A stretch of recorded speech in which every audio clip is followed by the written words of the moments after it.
안녕하세요. 원영석입니다. 오늘도 원영석의 진실정치 애청해주셔서 감사합니다.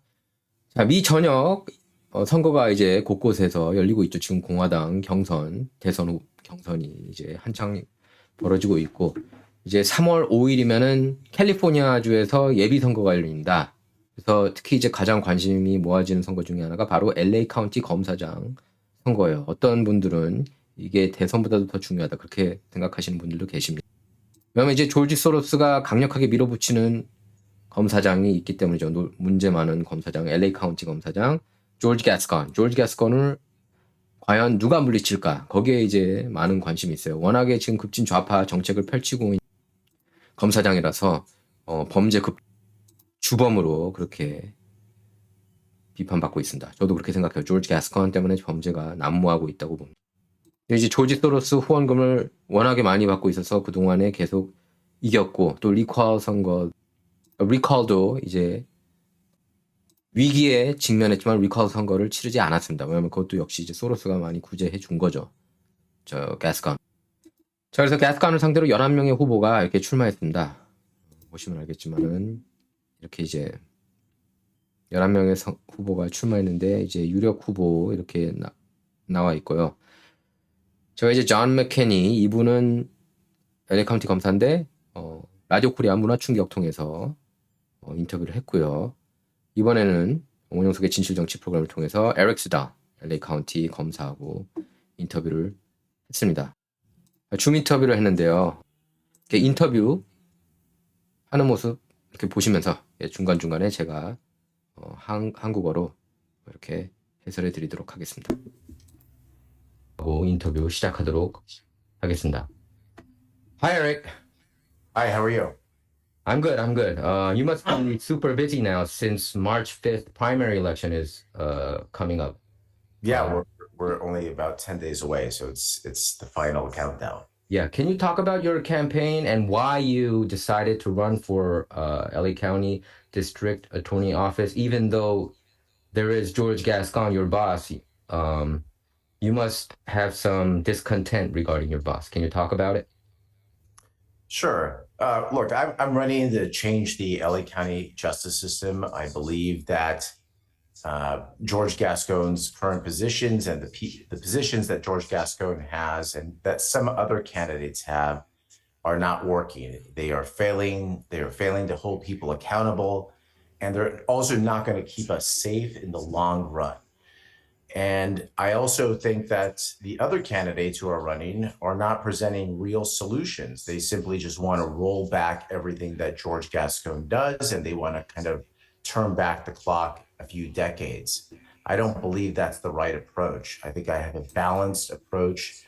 It is a modern approach. It looks at violence reduction. It looks at engaging with the homeless population in a more creative way by expanding homeless courts, and also to deal with our mental health issues. I think we need a long-term investment in infrastructure to deal with the people who are the most violent offenders, but are also mentally ill. And so my plan is about the future. It is about changing LA. It is about making LA better, but it's also about keeping us safe at the same time. 자, 이제 LA 카운티 사시는 여러분께서는 잘 아실 겁니다. 예, 조지 가스건 검사장이 이제 무보석금 석방제도인 제로베일 지지를 밝혔고, 그래서 그 LA 카운티 범죄급중 주범이다 이런 비판을 계속 받아왔습니다. 근데 어떻게 이렇게 리콜이 안 되느냐. 신기하죠. 저는 리콜 될 줄 알았거든요, 이 사람이. 그래서 뭐, 여러 문제가 있었습니다. 재작년에 5월 사우스 LA에서 세탁소를 운영하던 한인 이 씨가 살해된 사건이 있었는데 이 씨가 사망하게 이르게 된 이유가 바로 제로 베일이라는 지적이 거셉니다. 그러니까 조지 가스건 이런 정책들 때문에 이렇게 많은 사람이 죽는 거 아니냐 이렇게 이제 비판이 있었고, 제가 직접 조지 가스건하고 인터뷰 때도 근데 이제 그 에릭 스다 후보 같은 경우에는 이제 그 조지 가스건이 문제 많고 당연히 쫓아내야 된다, 검사장직에서. 그러니까 이 사람은 이제 조지 가스건 밑에서 지금 일하는 LA 카운티 검사고요. 근데 이제 그렇게 얘기를 하는 거예요. 하지만 그렇다고 반대로 가면 안 된다. 너무 강경하게 나가는 것도 이렇게 매번 이렇게 강경하게 갔다가 완전히 늘어졌다가 강경하게 갔다가 이거는 잘못 그러면서 근본적인 문제를 해결해야 되고 효율적으로 해결해야 된다고 그랬습니다. 그래서 다른 후보들하고는 그렇게 차별화를 했어요. 다른 후보들은 대부분 이제 개수권하고 반대, 그러니까 예전의 정책으로 돌아가겠다고 그렇게 이제 밝혔는데 시달 후보 같은 경우에는 케이스 바이 케이스 접근을 하겠다고 그렇게 밝혔습니다. 물론 당연히 근데 개수권보다는 강경하게 나올 겁니다. And Eric, our audience, they're very familiar with George Soros. You know, George Soros being one of the power man between, in the Democratic Party, especially in our county, Los Angeles County. And many people have been pinpointing that ever since George Soros got involved in local politics, because he was a figure in the national politics, right? He was kind of more interested in presidential elections and United States Senate or congressional elections, but somehow he got involved in local politics throughout the country. And I know that you're familiar with that. And ever since he got involved in LA County, people think that things have deteriorated drastically. And we all know that George Gascon is George Soros's man. Can you talk to our audience about their relationship, if you know anything about it, and why is George Soros doing this? Why is he trying to damage this? Local politics and also especially LA County. Why is he doing this? I don't understand it. Well, look, there are a number of people who are funding George Gascon, and they're generally from Northern California. So I think that the reason why some of these people are funding him, and it goes way, it's basically a small group of people from Northern California who are doing it. And I think the question really is, what is his vision versus what is my vision? I think George Gascon's vision is that everyone should be given the benefit of the doubt at the time of sentencing. In other words, we should reduce sentencing dramatically while we're still in the court level. And what I want to do is what I would like to do is to see long-term sentencing reform so that if you are convicted and you're sent to state prison, you do have some hope of getting out of state prison, but you have to earn it. In other words, you don't get the benefit at the time of sentencing just because that's some weird theory of justice where everyone has a reduced sentence, but you earn it and you are able to get out of prison in an early fashion. And let me give you a concrete example. I actually went to state prison about a couple of years ago, and I went for a tour of some of the programs that were being offered for rehabilitation. And a lot of these guys were convicted when they were 18, 19, 20 years old, and they received sentences of 150, 200 years to life, sometimes life without the possibility of parole. None of them said that they would engage in this type of programming, but for the fact that they feel that they can get out at some time in the future. So there has to be a hope for people who are in prison for long periods of time to be able to get out. And let me tell you, there's a couple of advantages for everyone. First of all, I think it's probably we have to recognize that someone is, when they're 19 years old, is different from when they're 40 years old. But also, I think that's something that's important is that it reduces the power of prison gangs. So prison gangs right now kind of control a lot of the activities that are happening in our state prisons. And one of the reasons why they're able to control our state prisons is because they have a loyal following of soldiers there that are in prison for so long that they because of the hopelessness, they become these loyal followers. This is a way that we could actually break down the power of prison gangs that are extremely powerful in California. And one of the major problems that we have, both in the inside in state prison, but also on the outside, because they control, like, for example, the Mexican mafia controls a large portion of the criminal street gangs within Los Angeles County. Mexican gangs. The Mexican mafia. So the Mexican mafia is a prison gang, and they control gangs within the city of Los Angeles. So every time, for example, if you live in LA, you constantly see a 13. near a gang's name. Obviously, one of the most famous ones is MS-13. MS-13, yeah. Right? That I think 13, MS-13 actually started at Koreatown, if I'm not misinformed. Illegal immigrants, bunch of illegal immigrants, they came over here, and they started at K-Town. I'm not sure. so That's correct. they started around, a lot of them were around MacArthur Park, that area of town. So, very close to K-Town. And also a lot of K-Town actually has a presence of MS-13. But that 13 is the symbol of the Mexican mafia. That means they show allegiance to the Mexican mafia. Got it. 그래서 제가 시달 후보한테 조지 소로스의 영향력에 대해서 얘기를 했는데 이제 좀 대답을 좀 피했죠. 그러면서 이제 조지 소로스가 받는 조지 게스콘 LA 카운티 검사장이 받는 후원금 중에 상당 부분이 북가주에서 온다고 그렇게 밝혔어요. 그리고 LA의 멕시코 갱 문제가 굉장히 심각하다고 그렇게 얘기를 했어요. 특히 이제 조지 게스콘, 여러분께서 모르시는 분들은 그걸 알아야 되는데 2020년 그러니까 이 사람이 이제 북가주 샌프란시스코 카운티에서 원래 검사장이었는데 거기서도 너무 급진적인 정책을 펼쳐서 실패한 그런 카운티 검사장이라는 비판을 받았습니다. 근데 그런 사람이 이제 LA 카운티로 내려온 거예요. 그러니까 이제 어떻게 이런 사람이 검사장이 될 수 있느냐, 어처구니가 없다, 이런 반응이 지배적입니다. 그래서 게스콘 검사장은 2020년 12월 취임 첫날부터 사법제도 개혁이라는 명목하에 급진적인 행보를 이어왔습니다. 그래서 무보석금제, 그러니까 제로베일을 비롯해서 특정 경범죄 기소와 대부분 범죄에 대한 형량 강화를 거부하고 또 수감자 감소를 목표로 한 진보적인 사법정책을 통해 범죄 지향적인 낙원을 만들었다, 이런 비판을 받아왔습니다. George Gascon and George Soros, you don't want to mention it? Or I don't think it's really relevant. I don't think it's relevant. I mean, there's, that's how campaigns are financed now. There's Do you get funding from George Soros? no, I don't. You don't? Oh, okay.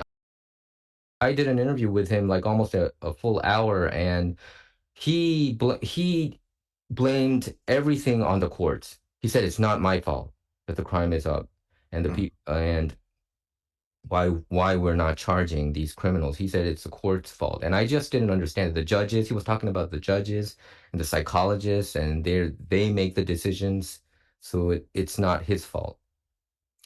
And So who should we believe? That's not accurate. I mean, it's easy to blame the courts because the courts can't really defend themselves, right? They don't have a press operation that's going to like counter what the DA is saying. The DA made a decision back when he was first elected not to seek bail on not to seek bail on felonies considered non-serious, non-violent felonies. Now, for most of your listeners, you're thinking, oh, non-serious, non-violent. I mean, that doesn't really, that seems reasonable that you're not going to ask bail for that.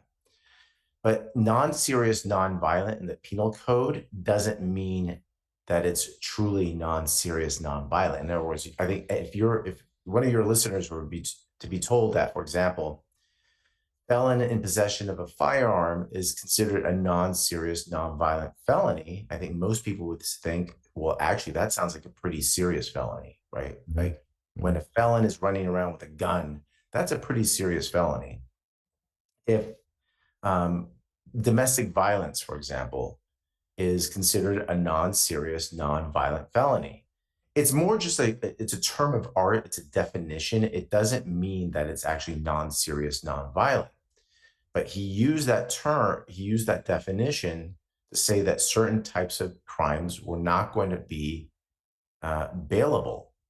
And here's another good example. If you are a chronic thief and you're going into your local 7-Eleven and you're stealing from them every day for $50 a day, that's not going to be a bailable offense under the George Gascon system. Mhm. That's a problem because a lot of small businesses are getting decimated right now. They're really hurt. Most of our small businesses in California, people who are actually on the street selling things, they're getting killed by these thieves. These chronic thieves are going in and out, and no one seems to care about them. No one cares about the fact that when their window gets destroyed by some vandal, that it's them that's going to have to pay for it. It's not, there's not some insurance company that's going to sweep in there and take care of them. A lot of the insurance rates for these small businesses have gone through the roof. So the deductibles are high, right?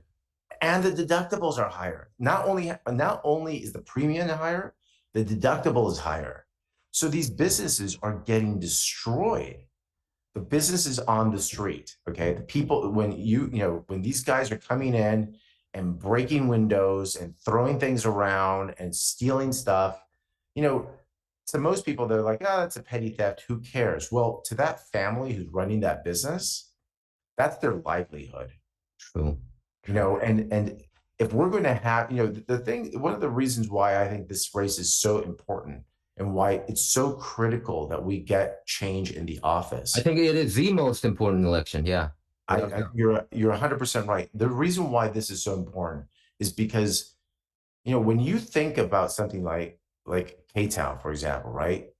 That is a very vibrant part of our urban environment. Without a doubt. Yeah. And if you start to see businesses leave K-Town, then our whole urban environment falls apart. Mhm. And we're seeing that in downtown LA already. Businesses are leaving. There's a high vacancy rate. The streets are out of control. There's human excrement all over the street, the sidewalks. You have to kind of dodge, you have to look down all the time to make sure you're not, Yeah. stepping in. I'm doing it that way. I'm doing it like that, in front of Radio Korea. I mean, Yeah. Koreatown, there's a lot of, defecations here and there. And, it's just horrendous what happened to our county. Yeah. And so if places like that where there's an urban core start to leave and people start leaving for the suburbs, then the whole project of our city starts to fall apart. And that's why these quality of life crimes, protecting small businesses, may not seem like a big deal to a lot of people, but it's a huge deal to the people who live in those communities. And it's an extremely important deal for the small business who actually has to pay for this. 그래서 제가 시달 후보한테 물어봤습니다. 왜냐면 조지 가스컨 같은 경우는 제가 그전에 인터뷰했을 때 뭐라고 그랬냐면은 판사들이 문제고 판사들이 그렇게 결정한 건데 나보고 어쩌란 말이냐. 그리고 거기서 심리학자들의 결론에 따라서 이렇게 움직일 뿐이다. 그렇게 얘기를 했습니다. 이렇게 자꾸 이렇게 기소되고 풀어주는 걸 말하는 거예요. 범죄자들을. 그래서 거기에 대해서 이제 시달 후보는 그거는 잘못된 말이라고 비판한 거다. 가스컨을. 그래서 법원을 탓하는 거는 그러니까 그 판사나 법원을 탓하는 것은 그거는 너무나 쉬운 일이다. 왜냐면 그들은 거기에 대해서 이렇게 변명조차 할 수 없기 때문이에요. 뭐 판사가 뭐 나와가지고 반박하거나 뭐 어떤 케이스에 대해서 왈가왈부하는 경우가 드물잖아요. 그렇죠? 그리고 지금 현재 스몰 비즈니스가 박살나고 있다. 너무나 피해를 많이 보고 있고 이런 절도범들 때문에. 하지만 누구도 여기에 관심 없어 하는 것 같고 예를 들면은 뭐 상점에서 유리창이 깨져도 그거는 상점 주인들이 내야 된다고 하면 보험 커버가 안 되기 때문에 그리고 보험료도 급등하고 있고 디덕터블도 급등하고 있다고 그렇게 지적했습니다. 그래서 지금 LA 다운타운 LA라고 그러죠. 거기 현실이 그렇다는 거예요. 굉장히 비즈니스 하기가 힘들어서 비즈니스가 떠나고 있고 건물들 보면은 거기 이제 하이라이즈 건물들이 많이 있지만 공실률이 굉장히 높다고 하는 겁니다. 지금 그 샌프란시스코 이어서 LA 카운티도 심각해요. 공실률이. 그리고 이제 거리 곳곳에 사람 대변이 있어가지고 그거 피해 다니느라 바쁘다. 이렇게 얘기를 한 겁니다. 그래서 지금 삶의 질 범죄가 심각하다고 지적한 거예요. 시달 후보가. Excrement all over the street, the sidewalks. You have to kind of dodge, you have to look down all the time to make sure you're not, Yeah. stepping in. I'm doing it that way. I'm doing it like that, in front of, that is by design. You don't believe that way. By the way, I'm moving better, right? You are. Yeah. You don't, it's by design because I always feel that it is by design. This is not just happenstance. I think it's just incompetence and unintended consequences. I don't think I think one of the problems that we're not thinking about is what are the consequences of these policies? So you don't think George Gascon wants this? Because there's a part of me that believes that I think somehow, it's just ridiculous. If you look at his policies, that this would come about. That crime would go up. That homelessness would grow. and he's still sticking to these policies. So I'm somewhere in my mind, I believe that they want this to happen. Well, whether they want it to happen or not happen, it's happening and it has to be stopped, right? I think that's Yeah, it has to be stopped. like let's forget about the ideology. Let's just think about what do we need? We need to start holding people accountable. We need to start protecting small businesses, and we need to make sure our streets are clean so that people are free to walk the streets, to live in more urban areas. That's what we need, and that's the important thing. That's what we need to be focused on. 그래서 제가 이제 그렇게 물어봤습니다. 이거 일부러 그러는 거 같으냐? 조지 가스건이 이렇게 범죄 급증하고 내가 볼 때는 좀 일부러 당연히 이런 정책들을 펼치면은 범죄자가 많아지고 노숙자가 급증하는 거 알 텐데 스매시 앤 그랩 이렇게 절도범이 기승을 부리는 것도 잘 알 텐데 차량 절도 급증하고 일부러 그러는 거 아니냐 그랬더니 에릭 스탈은 일부러 그러는 것 같진 않지만 어쨌든 그런 일들이 일어나고 있다. 그래서 이걸 막아야 된다고 그렇게 얘기를 했어요. Okay. I think you and we first met in 2019 during Richard Kim, former LA City Attorney candidate, and he's working in the LA City Attorney office. I was wondering whether you got his endorsement, or I didn't ask him. I haven't asked him for his endorsement. Why not? You helped him out, right? You and I, but there were a bunch of other people, John McKinney, and he works for the city attorney. yes.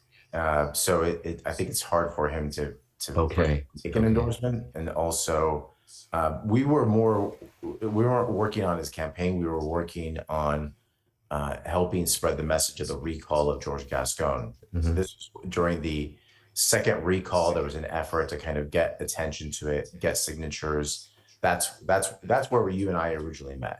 Okay. 그래서 제가 2019년에 이제 시달 후보를 만났었습니다. LA 카운티 검. 당시 이제 리처드 킴 LA시 검사장 후보가 출마했죠, 한인 사회.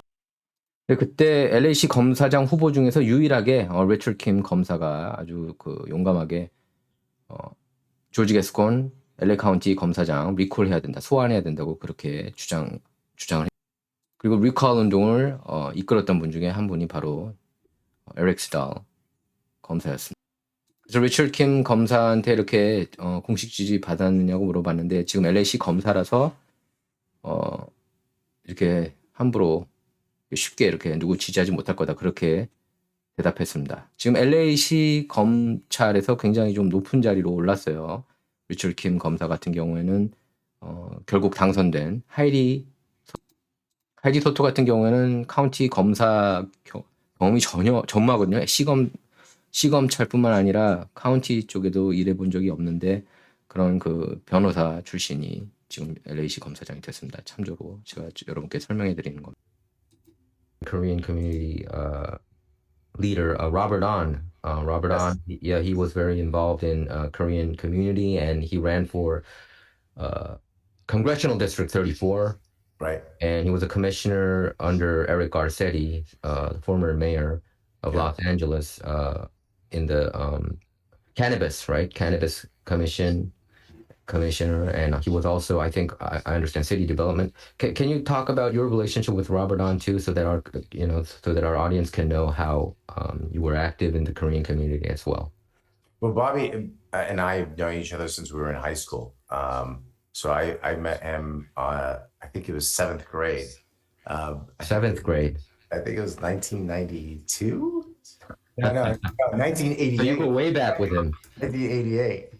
So yeah, we've known each other for a very long time. And coincidentally,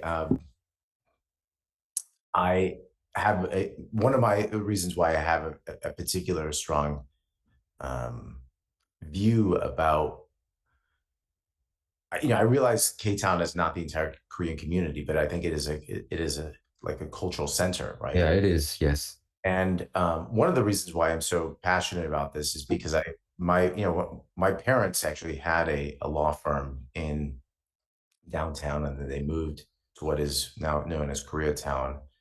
And before Koreatown really took hold, that whole area was, at one point was a large business district of people that left downtown LA That's where all the high rises were built. And then they all left. Mhm. They all left because of rising crime rates, and everyone moved to the West Side. And this is one of the things I don't want to happen, because after we were able to establish some level of safety, the Korean community moved into what is now K-Town and rebuilt it, from Yes. the ground up. From the ground up. There Yeah. was literally nothing there. Everyone left. And the Korean community came in, rebuilt K-Town, and built it to what it is today. And for me, I've seen that neighborhood go through different transitions. I've seen it go up and down, up and down. And right now, we're still at the up part, but it could go down very quickly. And Yeah. that's one of the reasons why I'm so passionate about these issues, because I do not want to see Koreatown get decimated like it has in the past. Got it. Do you also blame 그래서 제가 또 물어봤습니다. 한인사회에서 이제 로버트 안 전 연방 하원 후보였죠. 34지구. 그리고 도시계획위원회에서도 오래 활동했고, 그리고 캐니 마리화나 감독위원회 위원장으로 이제 활동하다가 얼마 전에 이제 자리를 내려놨죠. 그래서 그분하고 뭐 초등학교 7학년 때부터 알았다고 그러면서, 어쨌든 K타운은 문화적으로 LA 정중앙에 있다 그러면서 자신의 부모가 다운타운에서 로펌이 있었는데 결국 그 LA 서쪽으로 이렇게 회사를 옮겼다. 왜냐하면 범죄가 급증했기 때문에. 근데 지금 한인타운에서 이런 상황이 올까봐 우려된다. 그렇게 얘기를 했습니다. 한인들 같은 경우에는 한인타운을 그 바닥부터 다시 만들었다. 이렇게 얘기를 하면서, 그동안에 한인타운이 여러 업앤다운이 있었는데, 한인타운이 과거, 그러니까 예를 들면 92년 뭐 폭동 때를 얘기하는 거겠죠. 그때처럼 이렇게 몰락하는 그런 모습은 보기가 절대로 싫다. 이렇게. Proposition 14, Proposition 15 for the rising crime right now. Out of 47? Yes, 47. Yeah. So I think 47 had a bad effect in terms of retail crime. And I don't think it had an effect on violent crime, but I do think it had an effect on retail crime. And that is actually proven by the data. The data shows retail crime went up after Prop 47. And let me tell your listeners why. It's funny when I talk to a lot of retailers about Prop 47, and even they who are on the front line of this issue don't even know how bad it is. So if you're a retail thief and you go in and steal, let's say you steal $50 a day from a business. Every time, let's say you're caught for every time you steal, you're treated the same every single time. In other words, there's no penalty for the fact that you are a repeat offender. And that I'm working on an initiative right now to change that, so that we change the law so that if you are a repeat thief, you go to prison instead of just getting a misdemeanor. Yeah, and they're taking advantage of this system. They know that these criminals, they're not stupid, they're smart. Well, look, the proof is in the increase in retail theft. Retail theft in the entire country has gone down in a downward trajectory. It's gone up in California, and it's up in Los Angeles County. So as the rest of the country was going down, we were going up. So it's not just that it's going up, but it's going up in reverse to the rest of the country. So think about that when it goes down, you have a huge gap, right? Like, yeah, the rest of the that's country. why we're flying over to a different state. I mean, go ahead. Yeah. Yeah. So, I mean, this is a big problem. It needs to be fixed. And that's one of my priorities as DA will be to, one of the things I think is one of the skill sets I have that is very different from everyone else that's running is not only have I been a prosecutor for almost 17 years, handling the most difficult cases. I've handled police murders. I've handled, multi-generational sex offenders, child killers, big, huge criminal enterprise takedowns. But I worked on the public policy side of these issues in terms of testifying and working with Sacramento with their state legislature and also working with the board of supervisors. And I did that representing our association of deputy district attorneys, which also coincidentally has also endorsed me.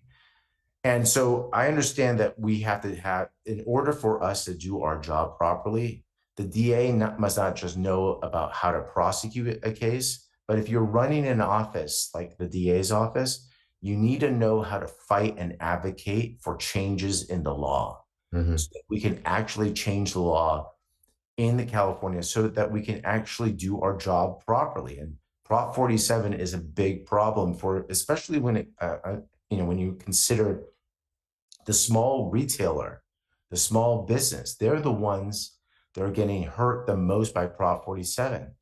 It's very easy for a CVS to just leave a neighborhood, Yeah. right? CVS can leave and they can go to the suburbs very Mhm. easily. Won't affect them in the long run. Mhm. That small business can't just leave. There's nowhere for them to go. They Mhm. can't just sell their business because no one wants to buy their business. Mhm. So this is the problem that small business faces as opposed to large corporations is they're stuck in the neighborhood. And when the neighborhood goes down, they go down. Mhm. That's why this is such an important issue in terms of changing Prop 47, Uh-huh. is we have to stop holding small business hostage. Got it. When I 이제 주민 발의안 47에 대해서부터 먼저 설명을 해드려야 될 텐데요. 그러니까 절도 피해 금액이 $950 이하일 경우 경범죄로 처벌한다는 내용의 법안입니다. 이게 2014년에 통과됐던 걸로 이게 통과된 이후 캘리포니아 지역 강절도 범죄가 급증했다는 지적이 꾸준히 제기되어 왔습니다. 그래서 여기에 대해서 이제 그 시달 검사가 47이 통과된 이후에 소매 절도가 급증했다고 그렇게 설명했습니다. 그래서 아무리 범죄를 이렇게 반복 범죄를 저질러도 페널티가 더 강화되거나 그런 게 없어요. 47번으로 인해서. 그리고 시달 검사가 그렇게 지적했습니다. 미 전역 다른 주에서는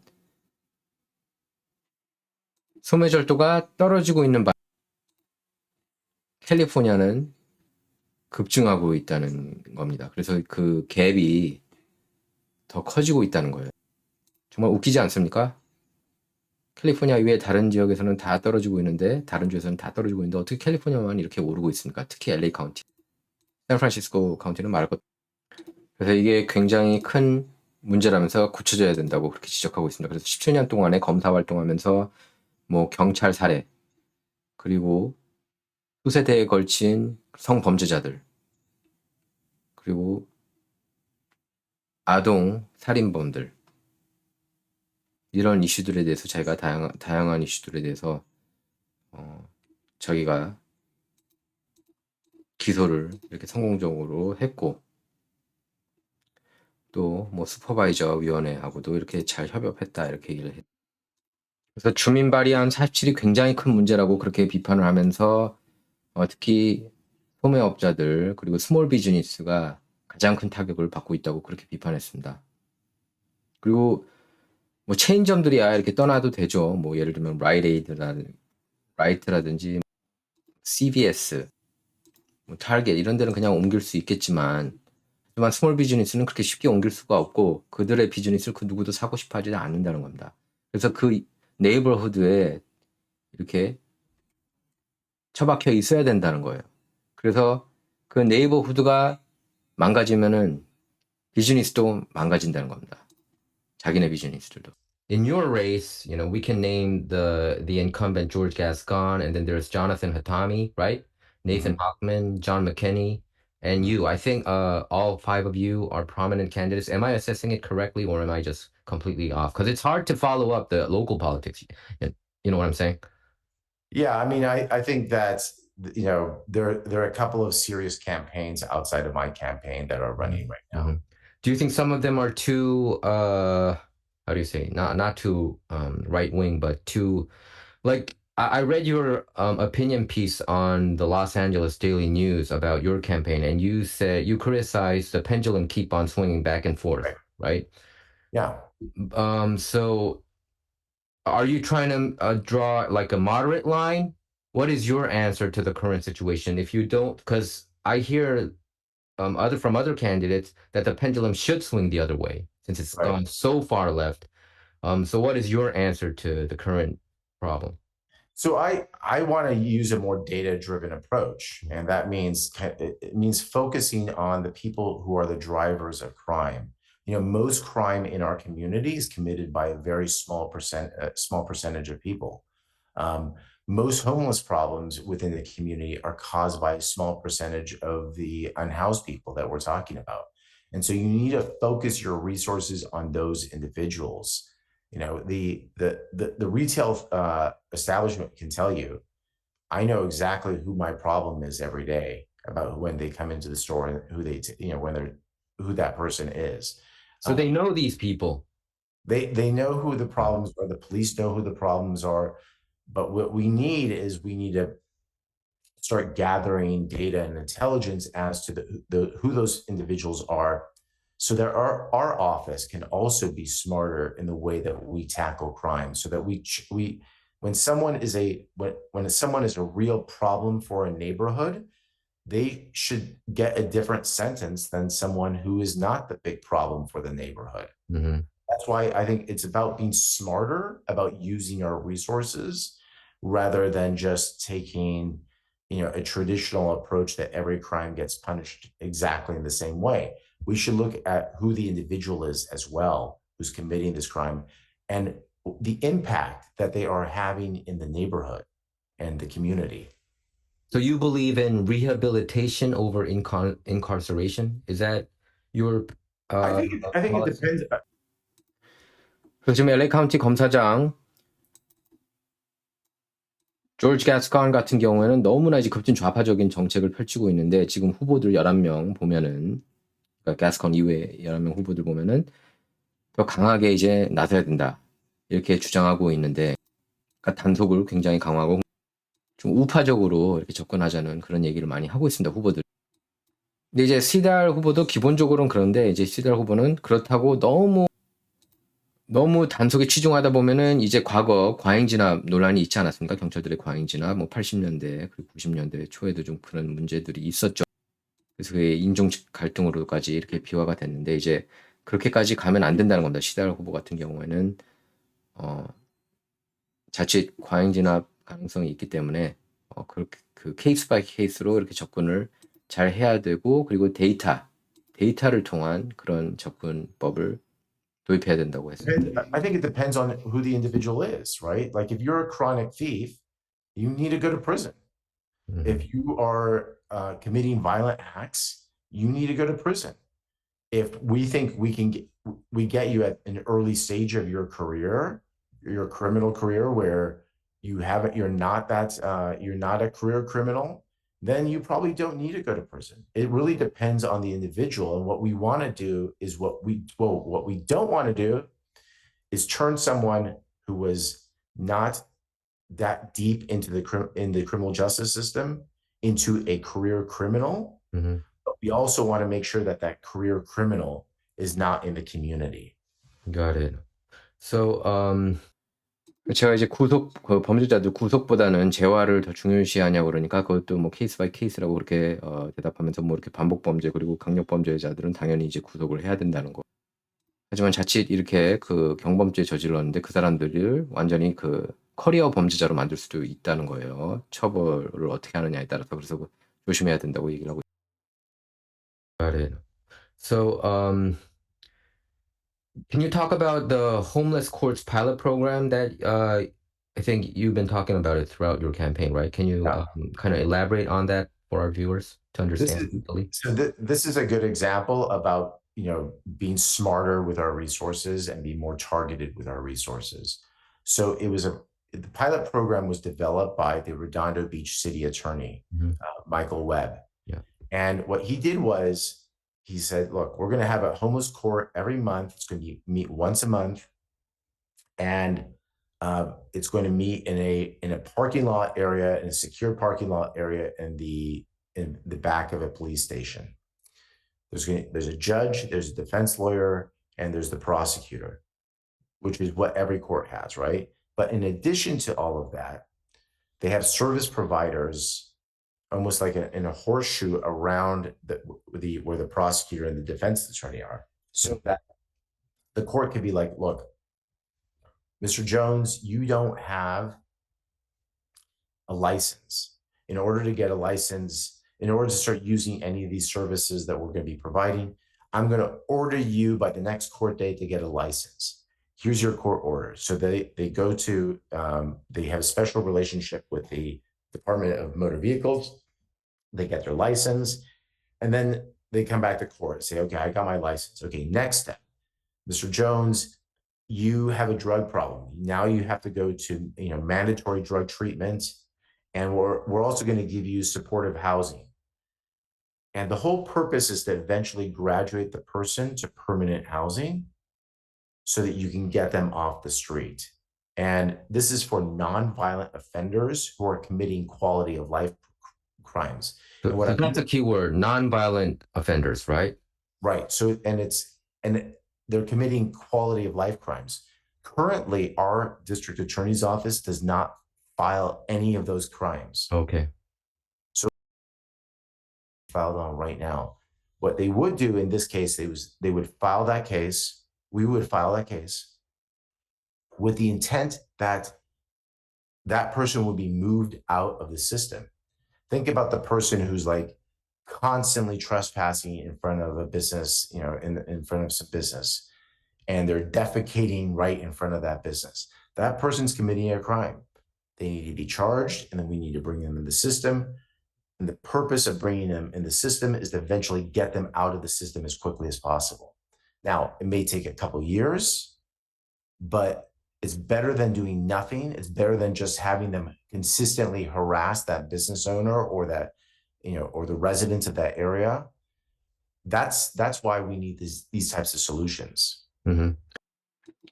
시달 검사는 이제 그 노숙자 파일럿 프로그램을 통해서 노숙자 파일럿 프로그램 같은 경우는 이제 노숙자 이슈에 관련돼서 이렇게 꼭 뭐 변호사, 검사뿐만 아니라 이렇게 서비스 프로바이더들을 동원해서, 그러니까 예를 들면은 뭐 정신건강 제공자, 뭐 mental health care provider 아니면 housing navigator, 그다음에 중독 전문가, 뭐 이런 분들 도움을 통해서 노숙자들을 이렇게 다시 이렇게 노숙자들이 노숙자 생활을 정리할 수 있는 그런 프로그램을 시행하겠다고 합니다. Violence reduction division that you want to create. Can you elaborate on that? And that this will dramatically help decreasing the rising crime, right? Right. Like your plan.